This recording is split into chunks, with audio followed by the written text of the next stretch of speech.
Ako detstvo a puberta súperili, tu je lepší. Bolo to ako z filmu v hlave, ale s tým rozdielom, že sa to odohrával v hlave Michaela, ktorý už chcel mať pubertu za sebou.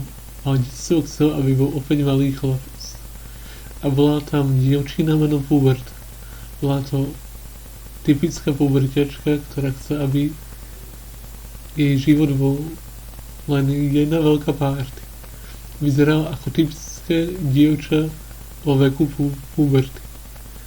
Mala modré vlasy, vo očoch a hnedé oči a tričko s veľkým žltým smajlíkom. Preto detstvo bolo malé, pehavé dievčatko, ktoré malo traky a malo tričko s obrázkom dúhy. Vedela si, že dúha prezentuje aj niečo iné než prírodný jav.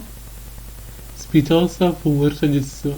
Detstvo nechcel vidieť veci dvojzmyselne a tak len sa pozrela na Pubertu. Bola by som rada, keby si bol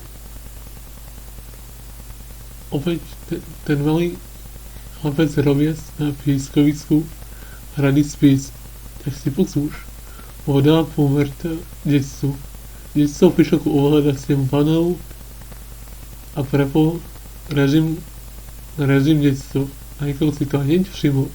Začal sa storkávať a vládnuť. Môj hlas.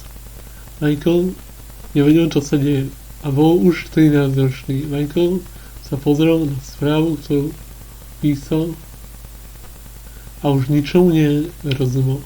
Už sa nesmiel z dúhy na správe, ktorú mu poslal jeho priateľ. Ale Michael detstvo prebral kotu. Je na chvíľu málym, povedal detstvo v Puberte. Dobre, súhlasila Puberta. Michael si pomaly začal zvykať na to, že je opäť dieťa.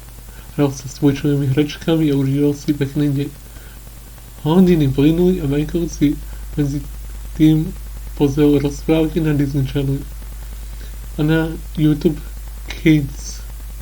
Bol už večer a tak, keď Michael zaspal, Puberta nastavila vek na jeho.